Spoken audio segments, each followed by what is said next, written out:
Recording in progress. Welcome to the council table. It's August the 24th, 2022. It's amazing. It's amazing.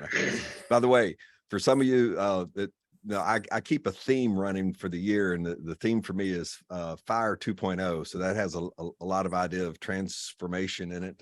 In other words, that refining aspect. But I mentioned the one a minute ago about the having faith beyond belief. Another one is recover it all. And I really want to encourage you, those of you who are in transition, particularly financially and others. I'm not a name it, claim it person, but I am a believe it and do it person. And so I really believe God is saying to a lot of us as you're going through the transformations, I believe him for things that maybe you've lost the hope for. And just continue to say, Father, and I'm doing this for myself. There are a lot of places where I feel like, hey, I'm good. I don't need that. But he wants me to press in, particularly for the things that I need to magnify him in the process. So recover all is another big one. And I may mention a few others. So that's just a little introduction on the side of transformation and revolution. Yeah, if I interject, I have a friend who says, even in a late life, he says, I'm still well developed in unbelief. And so he just being dishonest about it, saying there's things. And I like the way Bethel Church puts it in terms of core values and high values. The core values are things that we truly believe because they really are faith-based and we act on them. But high values are other things we like to believe, but we really haven't gotten them over into the faith category yet. Just throw that in. Amen. That's constantly growing. So today what we're going to do is try to run through, and I say try, we may not get through them all, but I just wanted to do a review of all the tools that we've covered over the last 4 months. I'm just going to put them on the screen and I'm going to take them one at a time and see if you've got anything. Some of you may not have been there during that session. Say, hey, could you just remind me what that is? If there's not a lot of conversation, I may just give a quick bullet point to it from my perspective and move on until we find things that in this session's primarily for you to really lock in and say, tell me about that one or remind me of this, or this is really speaking to me today. So this is a point of, I really want you to be engaged in the process. And again, you didn't have to be in the previous sessions to understand it, but if you find one of the topics important to you, we'll try to go there. So I'm gonna share my screen just to give you a little bit of something to watch. Can you see that? It's always fun to me because all I see is your faces and I don't see the screen. It says participants can now see my screen. How about that? All right. So the idea in TL, transformational leadership, that was created by Ford Taylor. Ford's a personal friend of mine, and I love the way he's put this together. It's very simple. And if you find these things helpful to you, they're easy to embed in your life and use them in every aspect of life. And that's one of the crazy things that I saw initially. It doesn't have to be just segmented to the business world. Like a lot of the tools are, best practices of, and those are great. If you're trying to be in marketing or sales or IT or something like that, go get those best practices. These are more on the human side, the soft skills, as it were. And we find these very usable in every sphere of life. So what you learn, you can apply it in many ways. So therefore the efficiency and effectiveness to me is great. The one thing I would say is that I've learned in this, and the reason I like this little picture here is that my intensity in my life right now is focused on being like Jesus. He is the magnificent leader. He's the true father leader, the one that I want to follow and mirror. And you can get that out of Ephesians 4:13, where it says, grow up into every aspect into the maturity of Christ. And so I believe once I receive the cross, I go beyond the cross to begin to grow and look like him, just like Art is saying, there's things I have an unbelief or whatever. So these tools help within that process, particularly on a practical human level, to implement the things that Jesus wants us to do because they are aligned with the scriptures. These tools are. So in that, we talked about a number of things, but let me start off with the idea of the leadership cake. Ford likes this analogy, and I use it because it is very applicable to the tools or anything that you do in life. a leadership cake, he talks about all the different ingredients and the tools that you need to put together a great cake. And if you think of it from the practicality that you need a recipe, and that's what the TL tool manual is for. You got the ingredients, each one of the tools is an ingredient. Then you have the other things that you need to put it in at the right temperature. That's part of the recipe. In other words, learning how to mature and get the thing right. It does take practice to get it right and so forth. And so he likes the analogy of the cake, and of course he loves bringing it out in a kind of a fun way. And he'll say, you know, when you walk in the room and there's a cake, you know, being baked and so forth, it smells so good. And that's goes back to, reminds me of what David was talking about. He's the go-to person. When we have the aroma of Christ on us and we begin to walk in love and use these tools effectively, I think, you know, people are attracted to that. And so that's why, you know, that's why I appreciate the idea of, if you use these tools with an intentionality to be like Jesus, with a focus on him, and then use these tools and practice them in the leadership cake idea, you're going to find it better. The first thing that we took on was the idea of change, and y'all have already talked about that. There's this, see if I can pull this up. I love this picture. Does that picture show up, or do I need to click on it? Oh, the picture, you know, the idea of change, you know, it's like the fish is going from one bowl to the other. And a lot of times we feel that, but we're like a fish out of water. That's that transition, reformation, or revolution stage, is like, where am I going? That's the Proverbs 16:3 effect. And, you know, it is what it is. God is great about, whoops, get rid of that one. The idea of change, we have 4 levels of change that we talk about in TL, and these are on the aspect of our personal side. Let's see if we can get those up. Yep. Is that one showing up? Man, thank you. Doing the overlay, I just don't know if it's going to show up. The first one is you can do in your change is change your concepts. In other words, just get some more knowledge. You know, go on YouTube, go talk to a friend, whatever. When you're talking about change, what can I do? Like, for example, we're trying to fix something in our house, and it's a change for us, and we just got to get more knowledge on it. The next one is attitude. I would call this, if the first one's more about the head, the second one's more about the heart. You know, if I have fear, worry, doubt, unbelief, all those kind of things that are constraints, and these are the things that TL is trying to help us with, is how to remove the constraints. That's where the attitude is. And then the third thing is your behavior. Those are the action points. So if you can get the first 2 moving in the right direction, the third will probably be easier to do, to get your behavior going. In other words, you won't be angry and grumbling about the change. And then the fourth, it transfers out into your organization. And that's one thing I forgot to mention. The reason for today's thing is to encapsulate the personal tools we've learned over the last 4 months, because over the next number of sessions, we're going to talk about organizational effects and how to build a high performing team. So we're going to use what we've learned personally and then begin to bridge it into the organizational side. So that's where we see the dynamics of change, as we change our own thinking and believing process, move those into place, and then we'll see how that affects the organization. The ways that we can try to work into that, and I won't go through this. I'm gonna just kind of show these up here on the screen real quick. Some of the ways to change, again, is getting a buddy or a person or a partner to go with you, in particularly in organizational things. You can, I'll just let you read these for yourself. I can embellish all, there's 9 of them. Let me put the other set up here, organize them a little bit.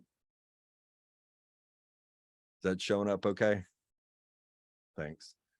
Dave, you're awesome. Appreciate it. I just let you absorb that. These are in the previous session if you want to go look at them. But primarily it's things that you probably already done. It's just in a little bit more organized fashion so you can understand it. But they're very, very important when you're running an organization. And I'll put this in a family. They're huge. You can test them out there. They're really important. We good? Any questions about that?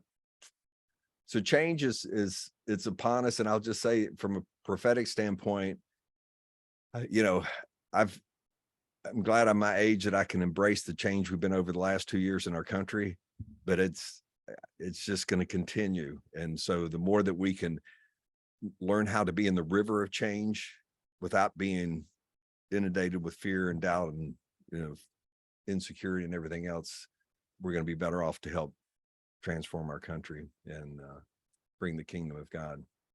So I'm gonna pause a second because I can get into rapid mode. We okay at this point? So we talk about change, talk about how to interact with change. If you got Well, that, go ahead. Just a comment there actually as a question. You used the term embracing the change that's going on in this country. Usually you think of the word embracing as being a positive connotation in terms of you're embracing new tools, new things, and so forth. So how are you really embracing the change that's going on in this country that we're walking in every day? The great word on and making sure that we have clarity about that. There's a lot of things that I'm, when I say embracing, it's the ability to embrace change means I'm not afraid of change anymore.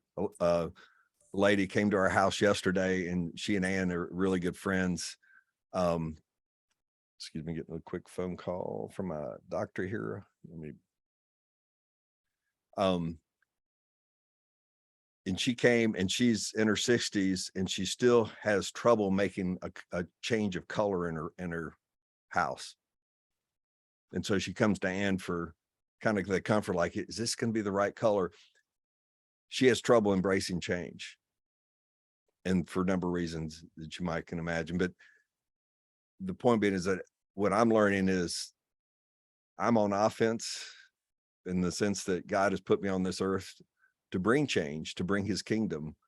And therefore I embrace change, even though I don't like it sometimes, but part of the change that I'm embracing is that, okay, I'm gonna stay on offense.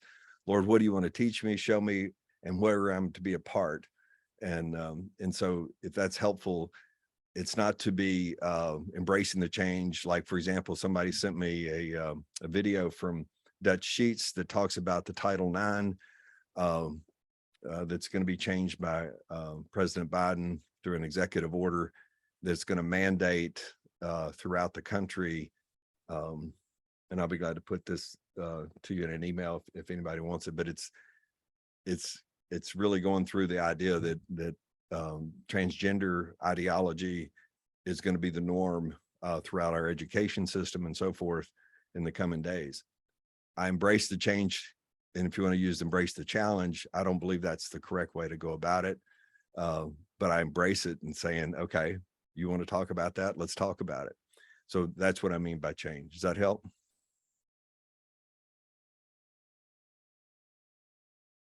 I just mentioned another comment in there. I was telling somebody about Ray Hughes the other day. He's a friend of yours, right? Well, I met him and I appreciate him, but I don't know if he would call me a friend. I ended up in the conversation actually looking at some of his YouTube stuff last night. I thought it was really cool. He said, as Christians, we shouldn't reflect the culture. We should be making the culture. So, or shaping the culture is the word he used. So that really puts a challenge in each one of us in terms of, just like you said about being able to use the terms or be able to refer to the terms that the administration is using, and yet be able to stand against it. And I'll say a word here, just for the sake of, because politics can be divisive.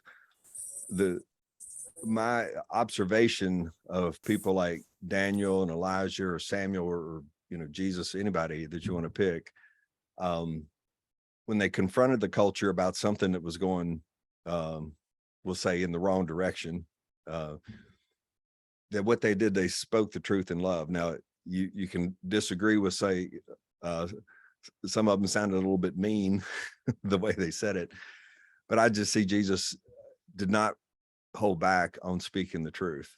And so how that looks to you, that's the embracing the change that we have to do, is that we have to change as well. We have to, sometimes we not, like Lee was saying, hey, I'm like Moses. I'm not a good speaker. I have that same sort of situation at times. I feel like I'm not doing it.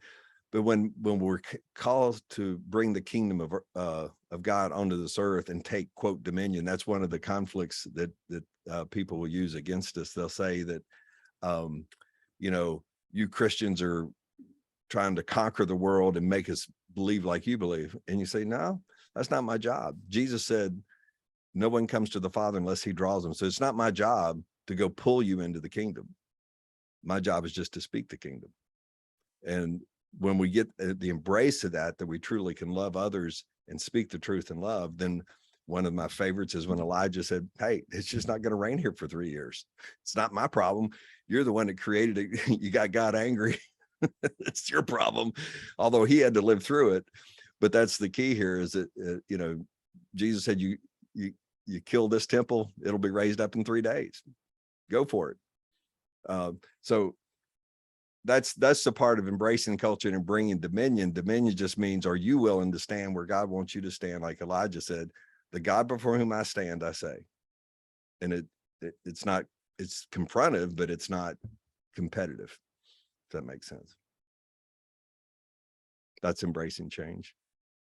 But we have to embrace it ourselves. Are we willing to change?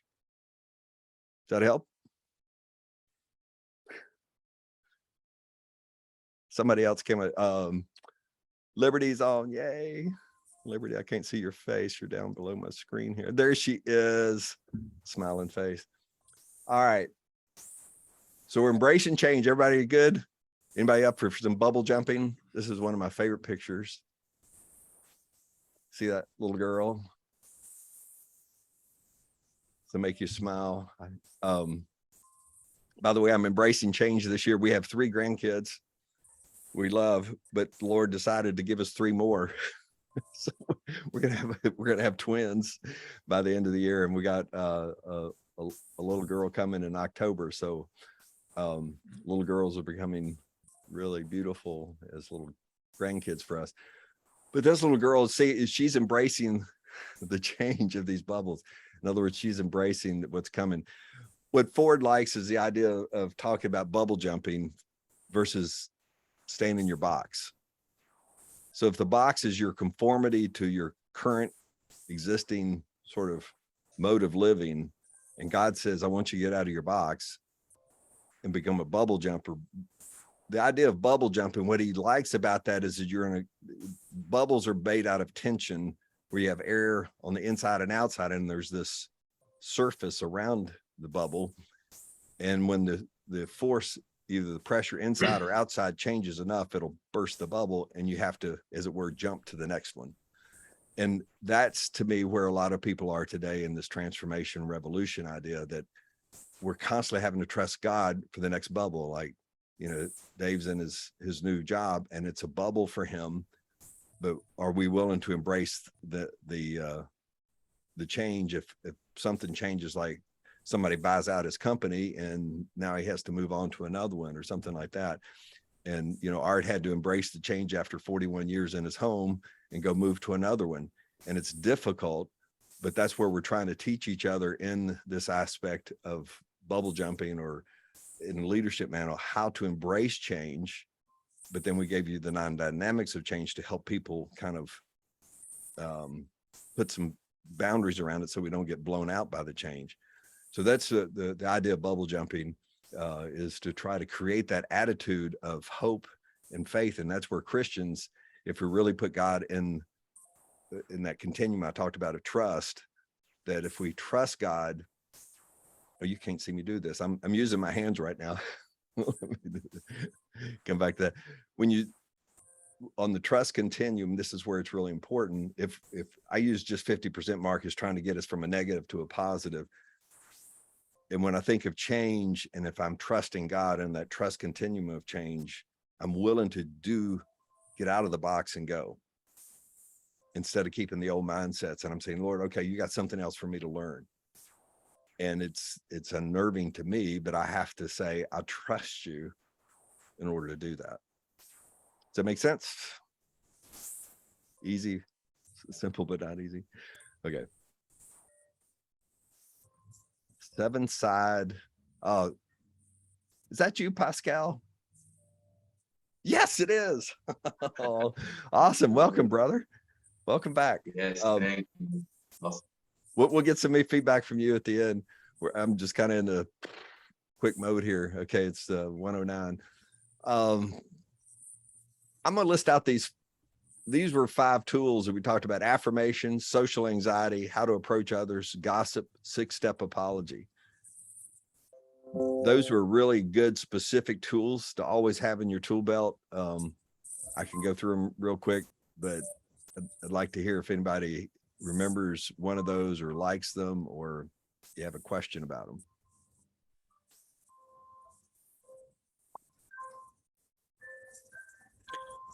I could probably use a refresher on all of them. I can't even remember which ones I missed. I'll try to give a quick, I may not do it justice, but I'll give you a quick. Affirmations or to me are one of the biggest missing tools in particularly the business world. Not so much maybe in families. We give trophies and all that stuff. It's the idea of saying something positive about a person. That's I think one of the blessings God gave me, because I grew up in a family that wasn't great on affirmation. It was more on the negative side all the time. So just one of my survival skills was learning how to be affirming of others instead of tearing them down. So affirmations is to look somebody in the eye, say it from the heart, speaking the truth in love. And one of the examples that we'll use is that oftentimes you'll hear people start out this way, say in the Golden Globes or the Academy Awards: I want to thank my producer. And we say, don't do that. That's a want to. Thank you, producer, for doing this and this. Thank you, staff, for doing this. In other words, you look them right in the eye and say, you are an amazing person.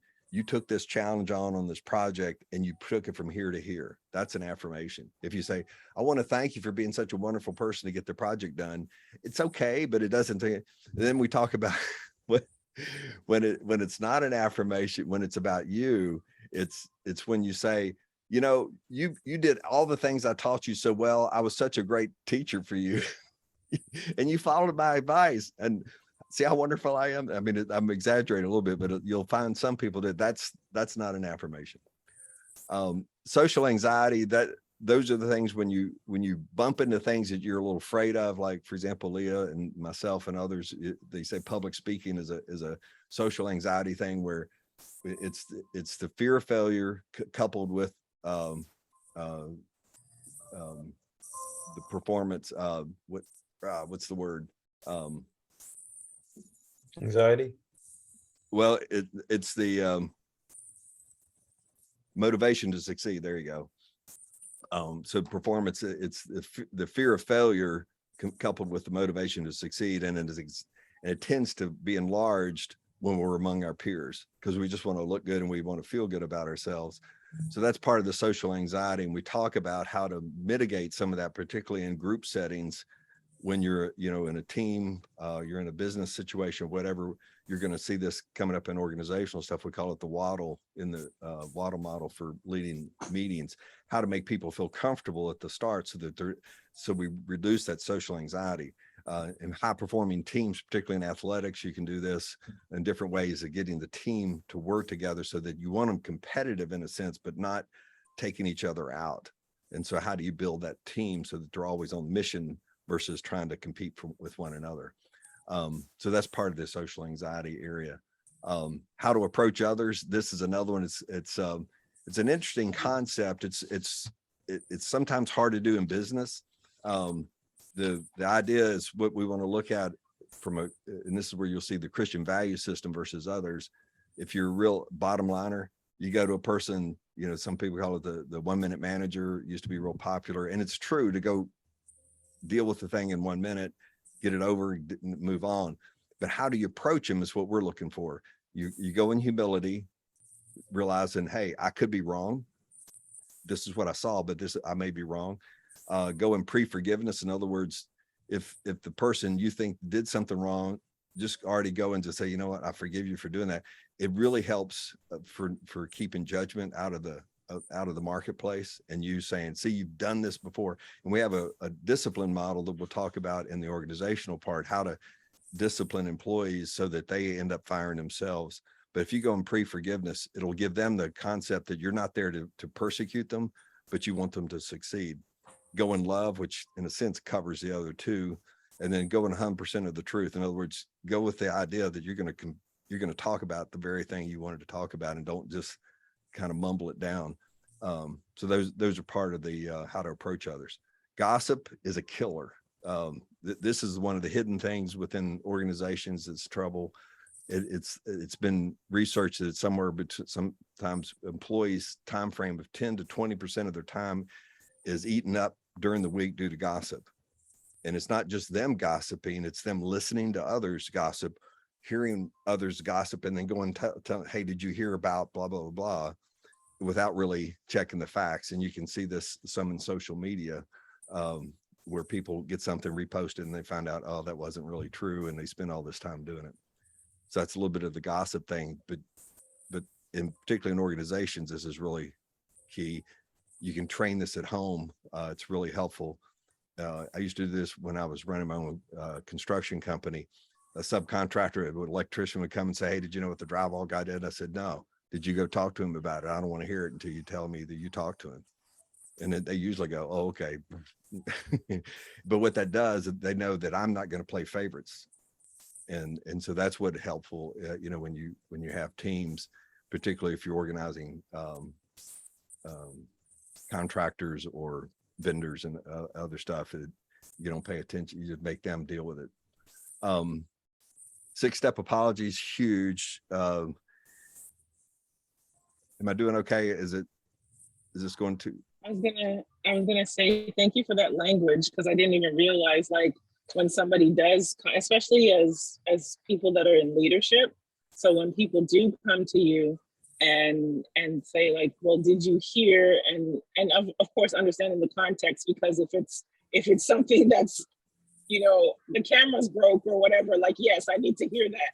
But in the context that you're saying is like, well, no, did you talk to them? Like, that is so good. So thank you for that language, because that can be muscle memory now. Yeah. And again, most of these tools are oriented towards relationship than transaction itself.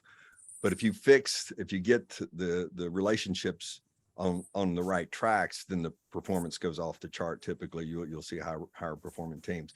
One thing is, Liberty, to your point, that brings it up, the idea of gossip too, that we have to be careful of, is you can entertain somebody saying, hey,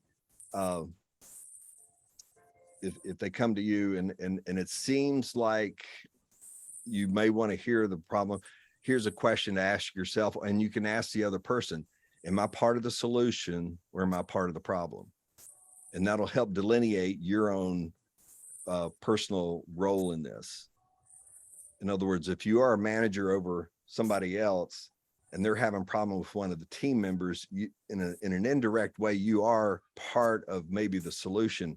But that's when you have to hear what they're saying. They're saying, well, such and such broke the camera. And you go, oh, how did you know that?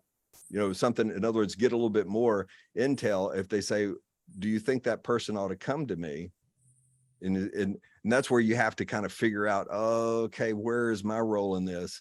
Then if it's always best if you can help the person that brought you the problem solve that own problem. And I'll make up something about the camera. They saw them break it. They don't feel really comfortable talking to that other person. Then give them language. Say, here, you may want to say, hey, I know Bill well enough that you go take him the camera that you broke. He's not going to fire you for this, because that person may be dealing with insecurity and job performance and other stuff. And so that may be a way you can help coach the person to go back to, leave it in their hands to do that. That may sound awkward. It may not get the complete picture painted for you, but you have to decide, are you a part of the solution, part of the problem? And if it's in a middle thing, you may have to kind of ferret that out a little bit. Thank you, Right. Liberty. Yeah, that's very helpful. Never thought about it from that perspective. And I do like how you said too, like, it's rooted in relationship. So yeah, very good. Thank you. You're and I guess welcome. if you could do a quick recap of not recap of everything, but just subject matter overview so that I can just track a little better, Okay. please. Yeah. Can you see that my screen's not up again? Let me get my screen back. Oh, but I'm also driving, so you could just. Okay. Yeah. Yeah, those were the 6 that we were doing, were affirmation, social anxiety, how to approach others, gossip, and 6-step apology. Most of these should be on previous videos on YouTube or on Facebook, if you're on my channel. So we're moved the social covenant that you see here. This is one of the things that really, when you get into this aspect, and I'm not going to spend a lot of time on this one, but it is pretty much the heartbeat of TL. And what I mean by that is that the social covenant and being relational, you'll see how it fits together. So let me just take social covenant. Social covenant, what we'll ask in a group meeting when we do this in a like a 2-day format, we'll say, while we're together, how do we want to treat each other? And usually the people around tables, and so they'll talk about, hey, while we're in discussions, let's, let everybody complete their sentences, or don't interrupt, or, let's keep the table clean, or, don't spit on me, whatever they want to discuss, and to say, while we're together, how do we want to treat each other? Then we'll ask the question after that discussion, if somebody breaks the covenant or breaks one of the rules or whatever you want to call those things, how do we want to respond to that? How do we want to discipline that?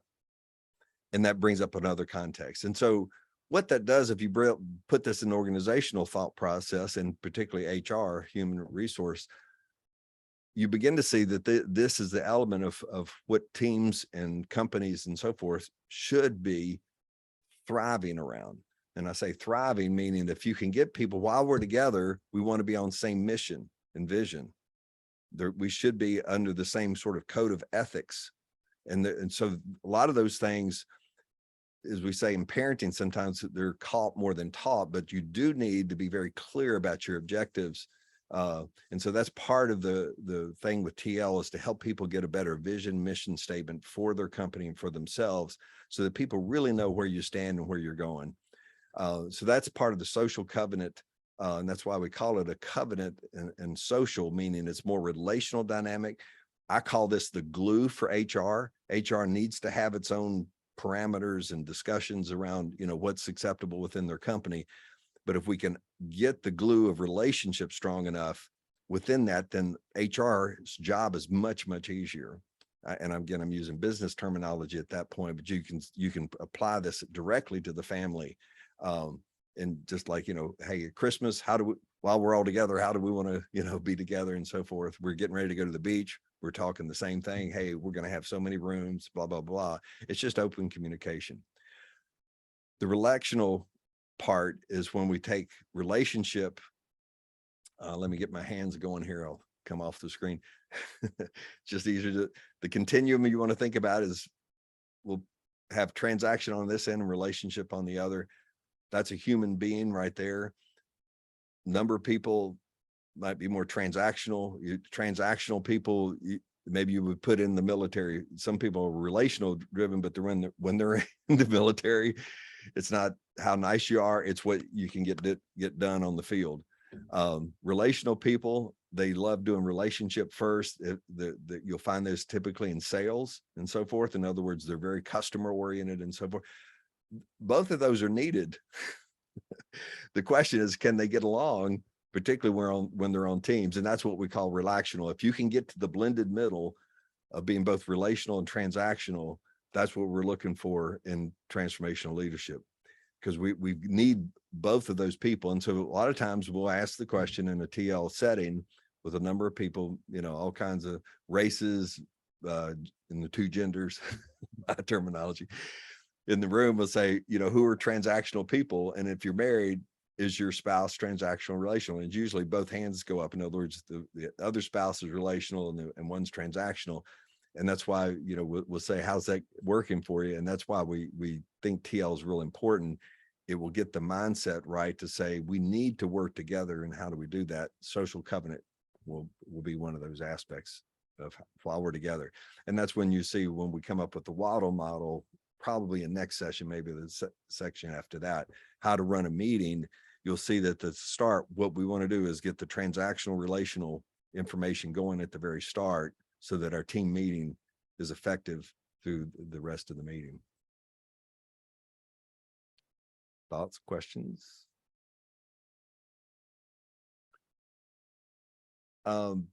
Next one, the tools, I got the hippocampus, how we learn, core beliefs, anger, and the thinking model.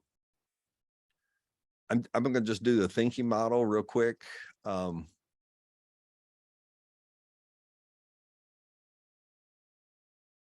The other ones you can go back and look at the previous sessions. Can y'all see the thinking model up here? Thumbs up. David's disappeared, so I'm assuming you can see it. Yeah. The thinking model, again, most of these tools are very, very simple. What we talked about, an event occurs or situation occurs, whatever your terminology want to be, something happens outside of yourself. Typically, a thought occurs in your mind. From that thought, a feeling is generated, and from that feeling, an action is moved.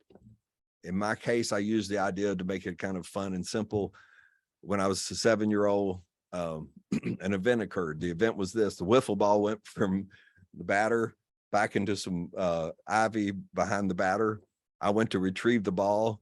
That was the event. I picked the ball up and 2 bees followed the ball and me, and I'm running. So a thought occurred was, uh-oh, the bees are after me. The feeling was anxiety and fear, and the flight or fight. I decided to fly, but my flight wasn't as fast as the bees, and they eventually stung me. And therefore the memory that got stuck in my hippocampus was that bees are bad and I better stay away from them. I use that to demonstrate that both the hippocampus and the thinking model are that the research has shown that somewhere upwards of close to 90% of all thoughts that go in our brain are subconscious. So a lot of the thinking you do during the day, for example, if you have to go from here to the store, you're probably doing it in a subconscious way. You know where the key goes into the switch, you know how to get into your car. Most of those are just now an automatic in the subconscious. So the key here is that when you walk into a meeting for the first time, you may see something in there and your hippocampus or other memory cells kick in and say, wait a minute, I don't feel safe, because your brain remembers the last time you're here. I'll use the bee thing. A bee stung me in here. And so you feel uneasy sitting in the meeting, wonder, why am I feeling, what's wrong in here? But you don't know. So an event was, you walked into the room, your thought was, uh-oh, there's something wrong here because a memory occurred. The feeling was uneasiness. And now your actions are, you may be closed down and not listening because you're feeling a little bit of the threat. Now that's an exaggeration to some degree, but you may find that helpful in thinking about some of the places of paying attention. Some people call it emotional intelligence, paying attention to how you're feeling in a certain moment, saying, wait a minute, why am I feeling this way? And see if you can correct that as quickly as you can. In other words, get a new thought saying, wait a minute, I'm okay. There's nothing wrong here. I was invited here, etc. You can do that instantly by changing the thought, which will change your feeling, which will change your action. In this case, if you said, you know what, I feel safe, I'm okay, brain, just settle down. I appreciate you alerting me to the fact that something could be wrong here, but I'm okay until something else shows.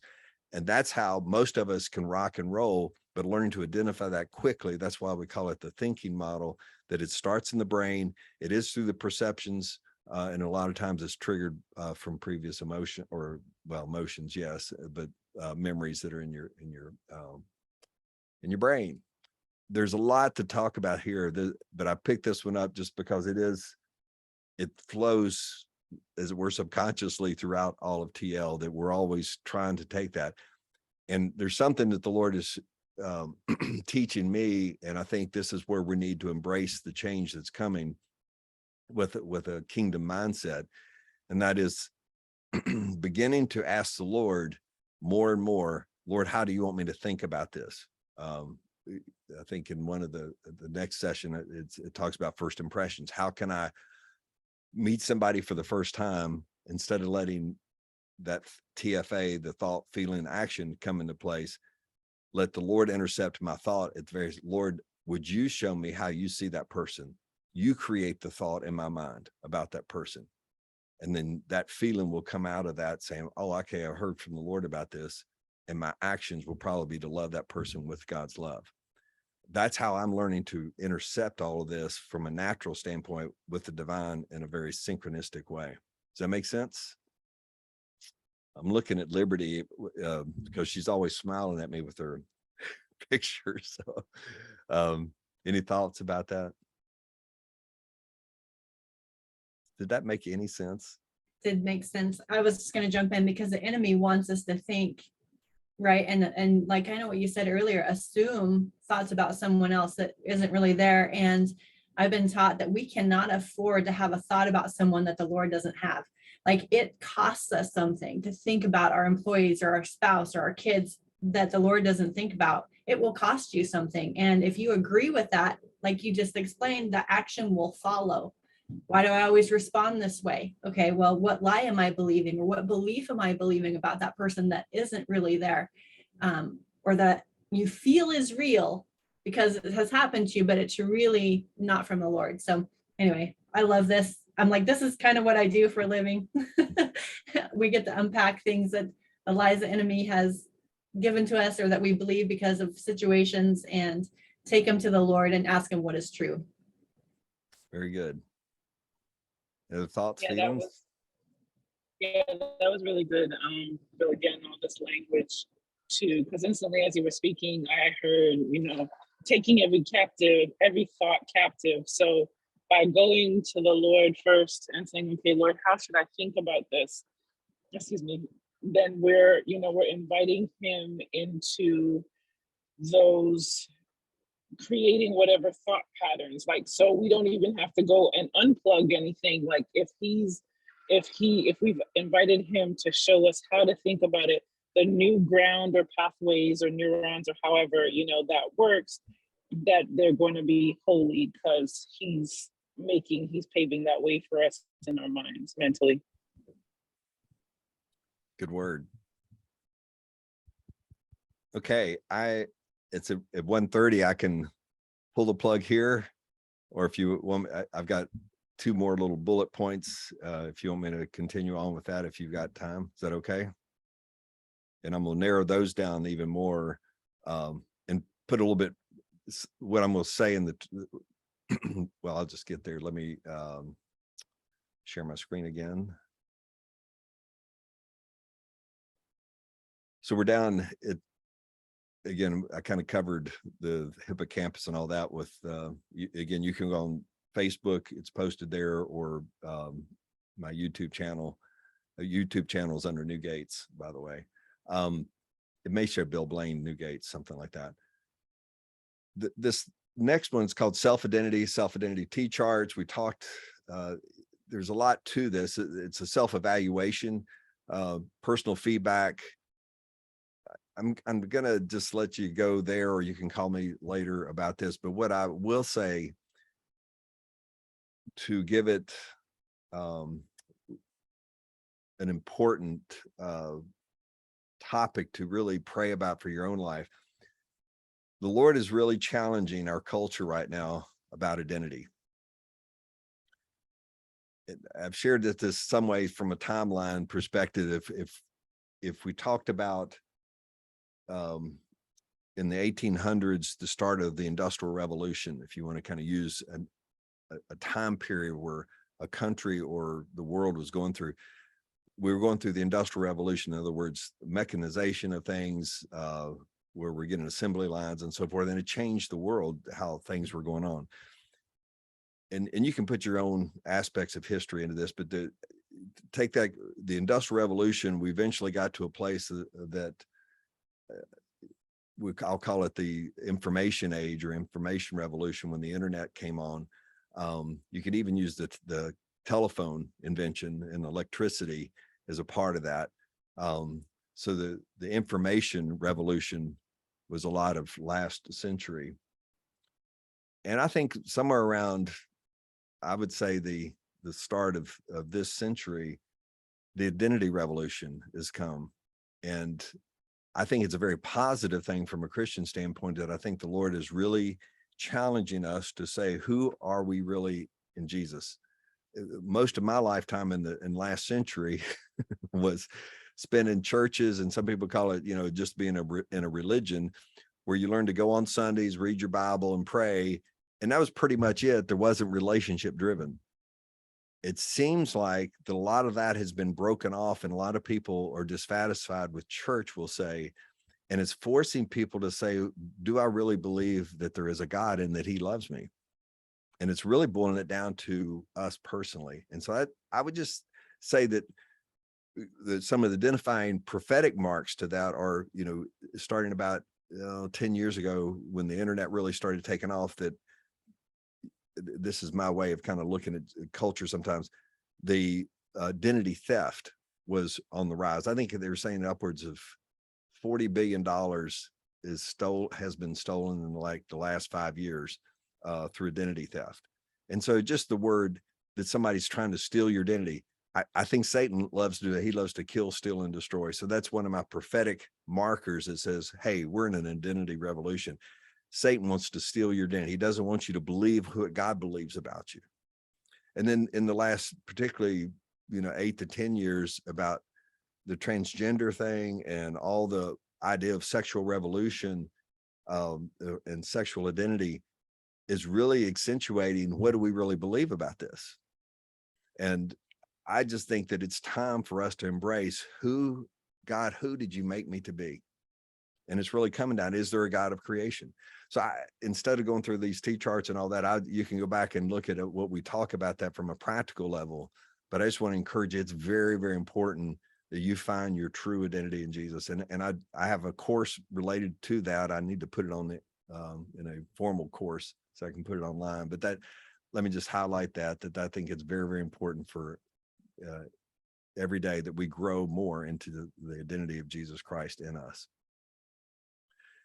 Okay, last one. I talked about first impressions a minute ago, and I'm gonna come back to that in a second. The slower listening model, I think, is really important, particularly when it comes to listening to other people, and particularly clients and customers. And we use this also with how to deal with upset customers. And again, you can use this in your families as well, as when somebody comes to you upset, how to slow down and listen. And that's in the you can look at that video that we presented this before, and how we communicate. Let me throw up how we communicate. This is a nice quick little chart. Where'd it go?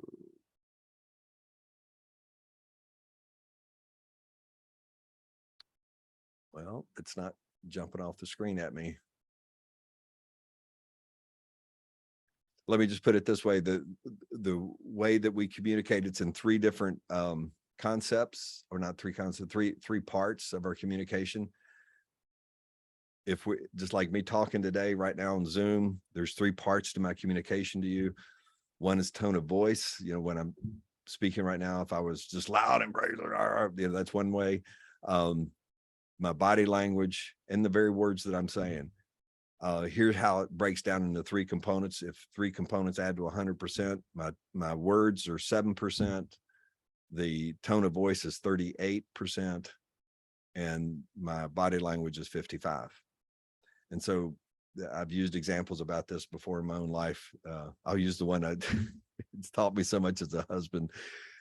When I was trying to communicate my heart to Ann's my wife, and this is like 15 or 20 years ago. And I said, Ann, don't you hear my heart? And she says, oh, I hear your heart, but it's your dagger eyes that are killing me.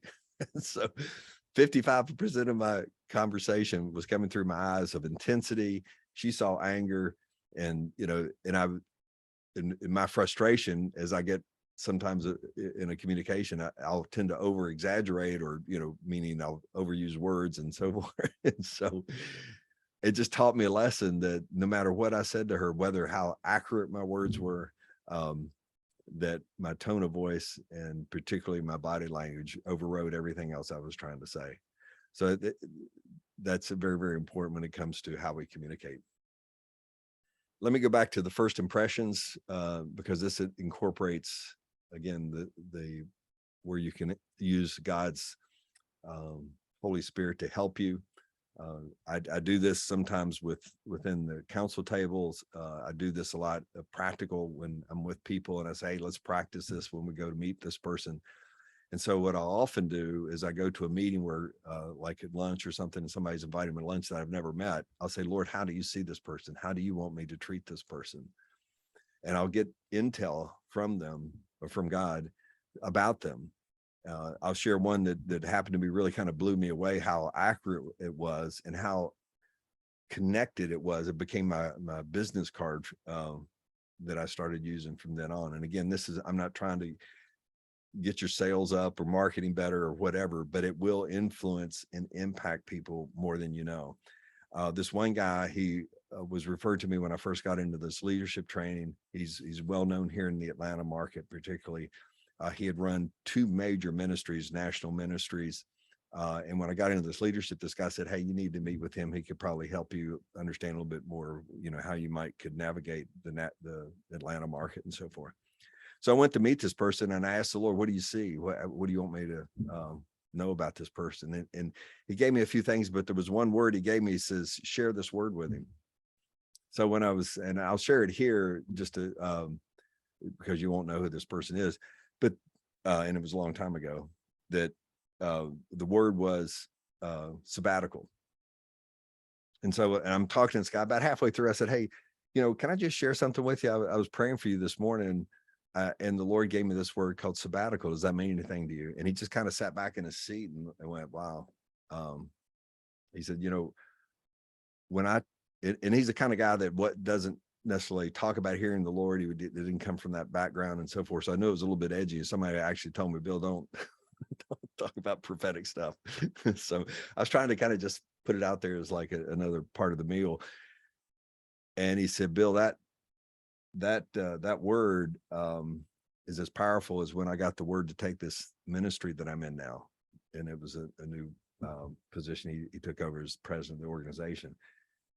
And he said, my decision to come to this one, I was walking around Lake Tahoe and the Lord gave me an inspiration to take this job that I'm in now. I said, I never thought I would take it, but he said, I just felt the Lord kind of nudging me. He said, your word is as deep as Lake Tahoe. I went, oh. And he gave me a cell phone number and he said, call me anytime you want. And I just was stunned because, I was a little bit edgy, but that was a part of my first impression. And that was interesting. A few years later, I noticed, and kind of keeping up with him, that he apparently is a pretty hard charge. He works, like 20 hours a day sort of idea. And he never took the sabbatical and he had a heart attack. And I went, wow. And it just tenderized me, one of the accuracy of the word, but also just how to, appreciate, how God sees people and how to love them and nurture them. And I've, kept up with him and so forth. And he's eventually gotten into a rest mode of that sabbatical. And so I just love how God can do that. Another guy, a similar thing. This guy was the second in command of the second largest consulting company in America. And a friend of mine introduced me to him and I went to meet with him. And again, I'm kind of nervous and I said, Lord, how do you want me? And I typed out just what the Lord gave me. And again, halfway through the meeting, I said, I need to go to the restroom. Can I just show you something the Lord gave me? And by the way, his counsel to me during that meeting, he said, Bill, don't do this business leadership thing. He said, there are 1 billion people that try to climb this mountain and they all just, it's not good. Don't do it. He said, I can do it because I'm in an organization that's, sustained. But when I gave him that, I let him read what he had, and a lot of it was about his family, which I didn't know anything about. He too gave me his cell phone number and said, let's stay in touch. And he eventually, I think not maybe because of the word or whatever, because it was something about his business, he ended up leaving that company within a year and starting his own company. And I think a lot of it had to do with what the Lord showed him, maybe through that and some other things. So I just share that in the first impressions. Again, don't look at it to get a job. It's looking at it to how to keep your focus on Jesus and the person in front of you. And it just takes the pressure off of me having to perform. I didn't have to perform for that guy or either, number of those. And so it makes it about them and not about me. And that's more genuine for me. I'd rather do that. So I'm highlighting this first impression thing. We talk about it just from a practical standpoint. It takes about 20 to 30 seconds to make a first impression, just in the natural, you see how they're dressed or, their hair or whatever. And, or maybe their tone of voice or whatever, that attracts you. If you make a bad impression, what we say and this is all from research, that it takes about 20 more encounters to overcome that first bad impression.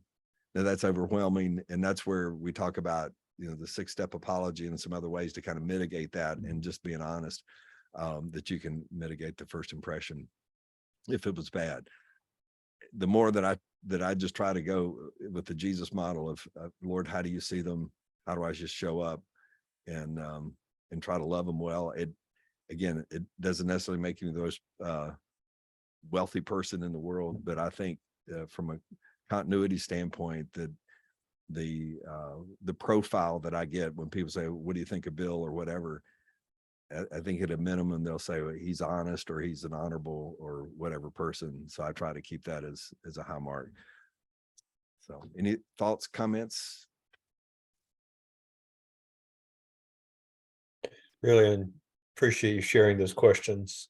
Well, that's fantastic. And I'm going to definitely incorporate those and pray through that with the Holy Spirit to give me those words of knowledge and to reveal that about people, because I'm just not that intentional, and I wish I was.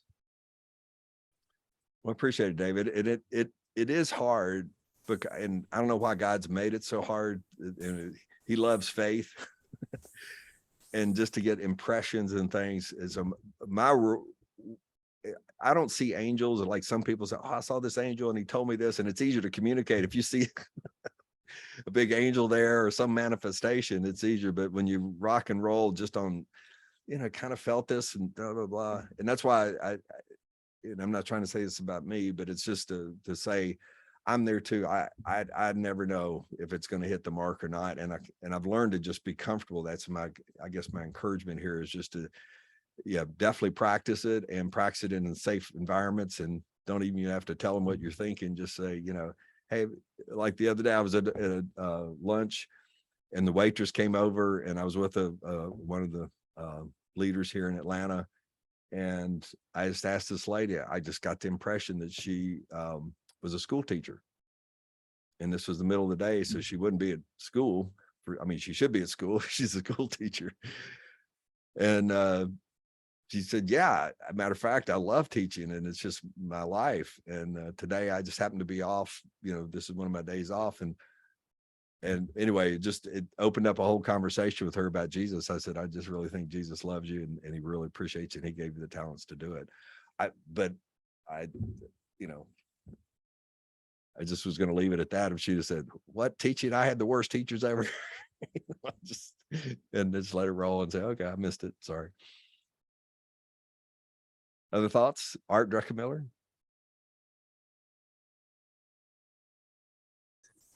I'm sorry, it took me a minute to get my mute off there. I had a question. The slides that you put up, that's all part of the video. You can see those on the video. Good question. I don't know. They should. I forgot to. I'd love I can't. Somebody has told me that they don't show up. I'll have to. I can include some of those in my email if you want. I'd love to just have a copy of what you have there. Those are really good summary of TL. Do you have in a file you can just send Well, us? I'm a little tender on it.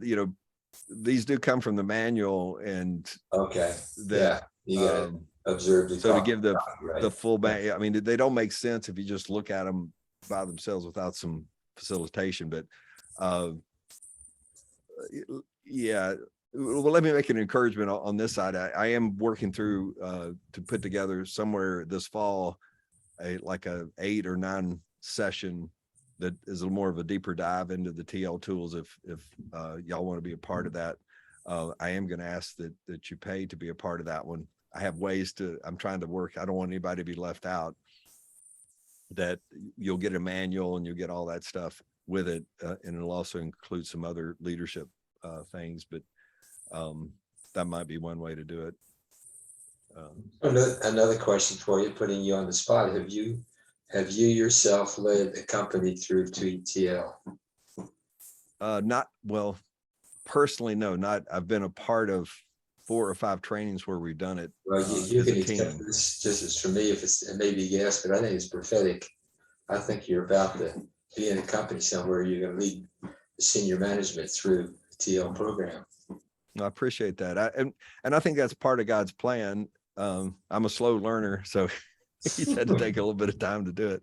Well, One of the things that was interesting to me, Art, that the city of Fayetteville asked me to do a training for them, and it was all set up. They paid me a deposit, and a storm came through. This was, I think it was 2017, and the whole city of this, I met the fire chief and the mayor and all those people, and and the storm came through and racked the city of Atlanta too, but the power was out for like 3 days, and so they had to cancel the thing, and then the city manager had to postpone it for a year to get the next year set up, and then they had some transitions internally, and they ended up not doing it. But I was really excited about that one. That was going to be fun to do it for a city. Well, you may be a slow learner, but you certainly have learned that material well since we went through the program years ago. And I've missed a good number of these sessions you've done in the last month or two, but you did a really good job today taking us through the overview there. It's and like you say, it's good for individual, it's good for the family, it's good for any community you find yourself in, it's good for any place you find yourself in the marketplace.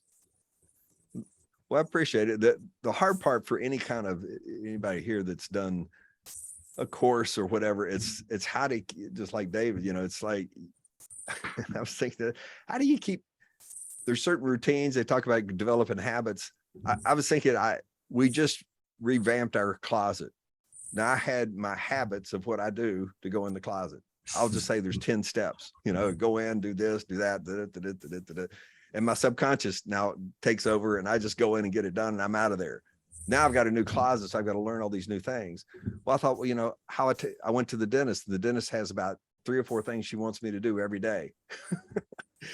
And I think, in my shoulder, I'm working on this because I play a lot of racquetball and lift weights. So my therapist has me doing 3 or 4 things I got to do every day.